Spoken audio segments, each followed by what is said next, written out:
तुम्हारा महामंगल हो। ये बताओ कि हमने सुना है कि आज राम जी राजा अयोध्या जी के बनने जा रहे हैं, तो तुम लोग एक काम करो, भेंट सामग्री तैयार करो, हम भी जाकर के राम जी को अपने राजा बनाएंगे अपने हाथ से। अयोध्या के इस महान उत्सव में सम्मिलित हो गए राम जी के राज्याभिषेक में हम भी सम्मिलित होने के लिए जाना चाहते। तुम भेंट सामग्री तैयार करो। आप जाना चाहते हैं, लेकिन वो नगर की तरफ आ रहे हैं। क्या कह रहे हो? उनका प्रवास हो गया हमारे नगर। ये तो बड़े सौभाग्य की बात है। चलो नगर के पहले चल करके हम उनका दर्शन करेंगे और उनका स्वागत करेंगे, उनसे मिलेंगे। चलो चलते हैं, नगर निवाहन मिलेंगे। भेंट सामग्री आओ, फल फूल लाओ, कल मूल फल लाओ, लोगों के चरणों में भेंट करेंगे, समर्पित करेंगे, उनका दर्शन करेंगे। मैं फल मूल भेंट बलिहारा, मैं फल मूल भेंट बलिहारा, मैं चलो दिया सिया, मैं चलो दिया सिया।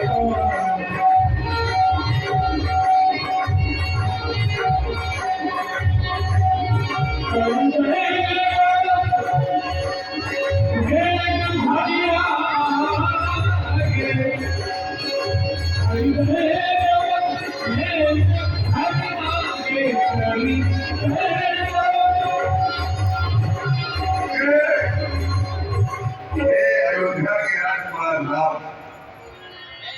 केवलों का राजा आपके श्री चरणों में दंडवत प्रणाम करता है। आपके श्री चरणों में मेरा साष्टांग दंडवत प्रणाम और ये भेंट आपके श्री चरणों में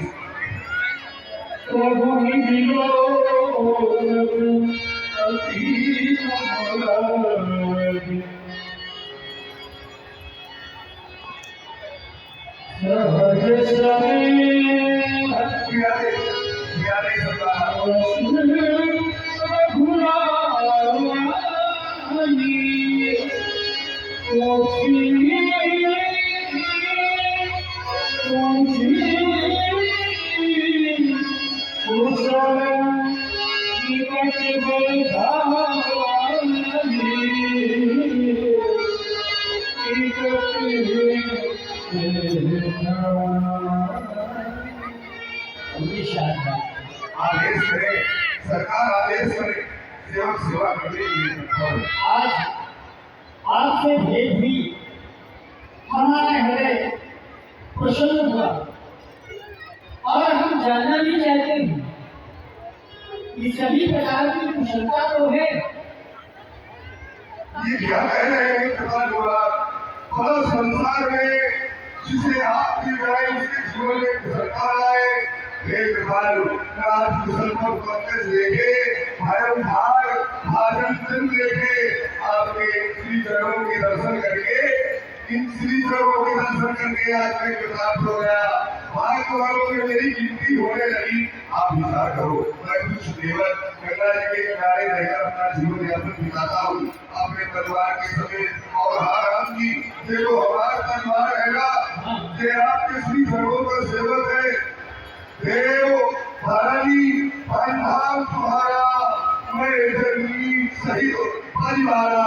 ये जवान जो मेरा ये राज्य है, मेरा ये परिवार है, धनधाम है, यहाँ तक कि हमारा परिवार भी आपके चरणों का सेवक है। कृपाल, अब आप एक कृपा करें, जब यहाँ तक आप हमारे ही है तो मेरे नगर में प्रवेश करें। जब आपके कोमल कोमल श्री चरण मेरे नगर में प्रवेश करेंगे, पढ़ेंगे तो मेरे भाग्य की लोग सराहना करेंगे। कृपा करिए, पूर्वधारी आपकी जन्म सब लोग सिखाऊं। आप कृपा करके मेरे नगर में प्रवेश करें, जिससे ये हमारे परिवार वाले सब हमारे भारत की बड़ाई करें। कृपाल, हमारे भारत की बड़ाई करें। ये केवल है, हम आपकी भावनाओं का आदर करते हैं, परंतु इस समय हम वचन करते हैं। हमारी मजबूरी वाली हमें 14 वर्षों का मन प्रदान किया है और जब तक यह 14 वर्ष पूरे नहीं हो जाते तब तक हम किसी भी नगर या राज्य में प्रवेश नहीं कर सकते। ये तो है कभी बात ये तो बड़े गर्व की बात है।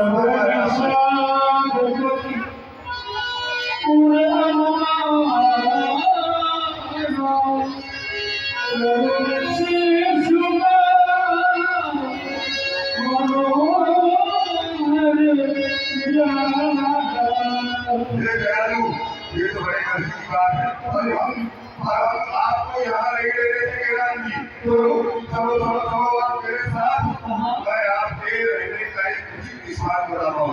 आप मेरे साथ आओ मेरे साथ आओ।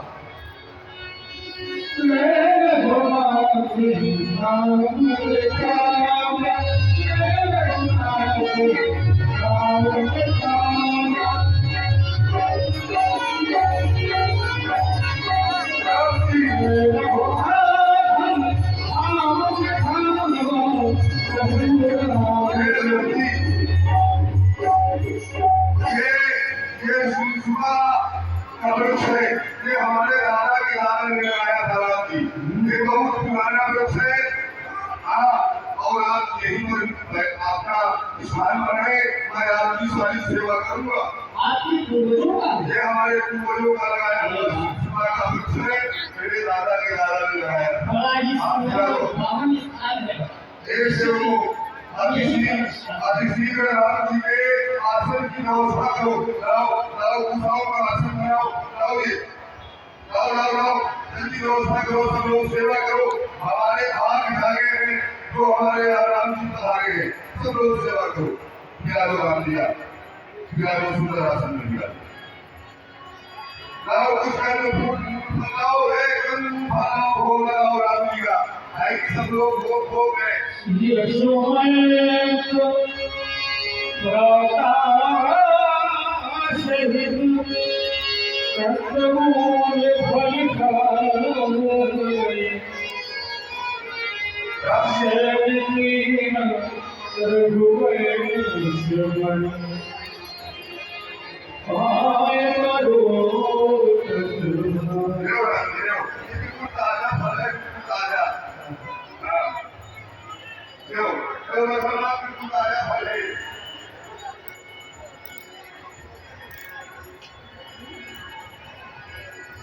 आप देखो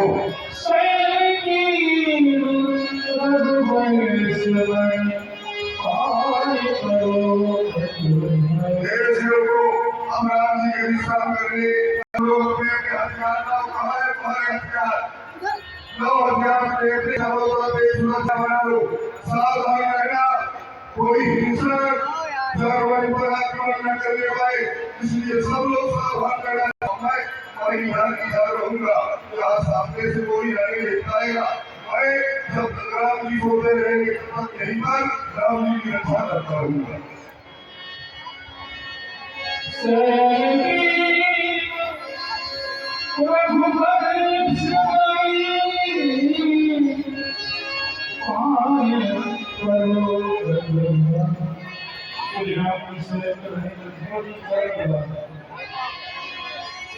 और अपने भारत की प्रशंसा कर रहे हैं। लक्ष्मण जी अहो भारत के जवान उनके चरणों की सेवा का अवसर प्राप्त हुआ। लक्ष्मण जी ने देखा कौन से राम गरीब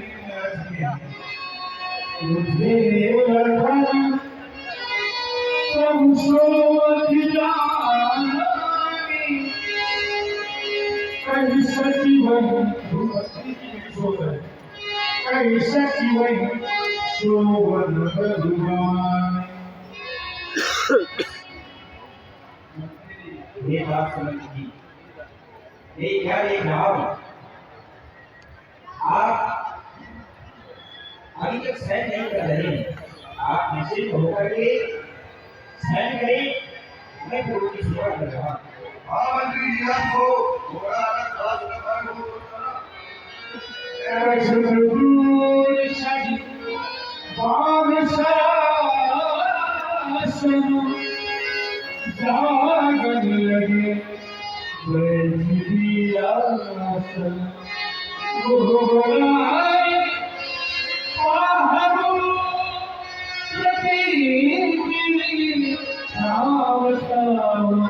जागन लगे जो हमारे विश्वास के चारों तरफ एक सुरक्षा का घेरा बना हो। सब लोग अपने अस्त्र शस्त्र लेकर सावधान रहना। मेरे राम जी इस समय विश्राम कर रहे हैं। हमारे यहाँ है, इनके ऊपर कोई आक्रमण न हो, कोई हिंसक पशु आक्रमण करे, इसलिए चारों तरफ से घेरा बना हो। और स्वयं सावधान हूँ, राम जी पर कोई आक्रमण नहीं करने पाएगा। मैं स्वयं सावधान।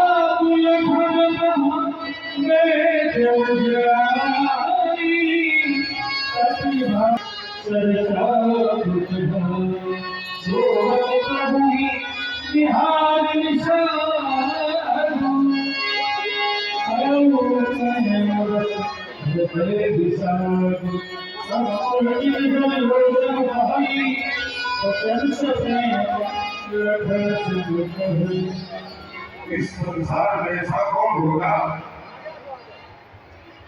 जो इसका दृश्य देखने के बाद में उसका हृदय पिघलना जाए? ऐसा कोई होगा क्या?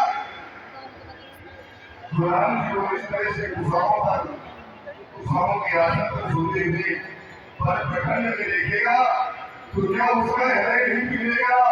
क्या उसके हृदय में दुख नहीं होगा? आज वही स्थिति सेवक की है। क्या देखा नहीं जाता? भैया लक्ष्मण तुम भी तो देखो, मैं कैसे ये दृश्य देख सकता हूँ? मैं इनका सेवक हूँ और स्वामी क्या स्थिति कोई सेवक देख सकता है क्या? जब मैंने विचार किया महाराज दशरथ जी के महलों की ओर दृष्टिपात किया तो भूपति भवन सुहाय सुहावा, सूर्यपति शरण न पत्थर आवा। महाराज दशरथ जी के महल की बराबरी देव राजेंद्र का महल भी नहीं कर सकता। मन में रचित चार चौबारे जबरदस्ती जो हाथ सवारे, अरे उस महल की सुंदरता को हम ऐसा लगता है कि स्वयं कामदेव की पत्नी रति ने बनाया हो, संवारा हो। ऐसे महल में सैर करने वाले इस तरह से पृथ्वी में सैर कर रहे हैं। ऐसा दृश्य देख करके बड़ा किसका हृदय विधि नहीं होगा। हे भैया लक्ष्मण आप विचार करो, जिन्हें अयोध्या के सभी सेवक सभा पूर्वशी माता पिता गुरुजन ब्राह्मण गांवों के सवाल प्रिय है, प्रेम करने वाले आज वही इस तरह से महिषोवर सोई राम गोसाई, मेरे गोसाई राम इस तरह से पृथ्वी में सैर कर रहे हैं। और माता जानकी जी, जब मैं माता जानकी जी को दृष्टिपात करता हूँ तो जिनके पिता स्वयं भरत जी है, जिनको संसार में सभी लोग जानते हैं, जिनके ससुर स्वयं देवराज इंद्र के सखा है भैया लक्ष्मण, रामचंद्र पति सो पहले ही सोहत पर नहीं विधि पाम लगे ही। वही श्री रामचंद्र जी की भार्या महामाया जानकी जी इस तरह से पृथ्वी में शयन कर रही है। अरे ये विधाता जिसके पाप नहीं हो जाता और जिसके पाप हो जाता है किसी तरह से परिणाम निकलता है। भैया लक्ष्मण मेरा तो कहना ही है, मेरा तो विचार महारानी कैकेयी की ओर अच्छा नहीं है। अरे महारानी कैकेयी को एक बार विचार करना चाहिए, जिस तरह राम जी के सुख का जीवन होना चाहिए उस समय दुख दे दिया है। कैकेयी नंदन मन कठिन कुटिल प्रतीर, अरे कैकेयी नंदन की दुख अवसर जिसने सुख के समय में मेरे प्रभु श्री राम जी को और माता जानकी जी को दुख दे दिया है, तो मेरा तो मानना ये है कि भाई दीन का कुल पिता तुम्हारी वक्ती नजर विश्व तुम्हारी सूर्यवंश के लिए कभी बुराई बन गई है। महारानी ले गई जिन्होंने इस संसार को दुखी कर दिया है। भैया लक्ष्मण मुझको तो लगता है कि भैया दृश्य देखने के पहले अपने हृदय को अपने ही यंत्र से विभीड़ कर दूं, क्या दृश्य मुझसे देखा नहीं जाता भैया।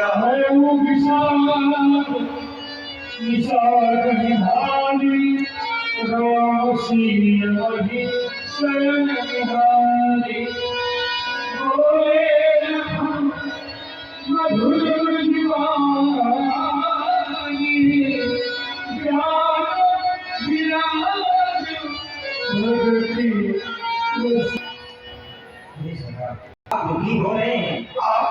क्या आपको कुछ नहीं होगा? संसार का कोई ऐसा सेवक होगा तो अपने स्वामी को इस स्थिति में देखे और दुखी न हो? आपकी बात यथार्थ है, लेकिन मैं जो आपको समझा रहा तो आप अपना मन मलिन कर रहे हैं और इस प्रकार से कह रहे हैं, इसमें सारा दोष माता कैकेयी का है। सत्य है, परंतु ऐसा नहीं, ये अगाध सत्य है।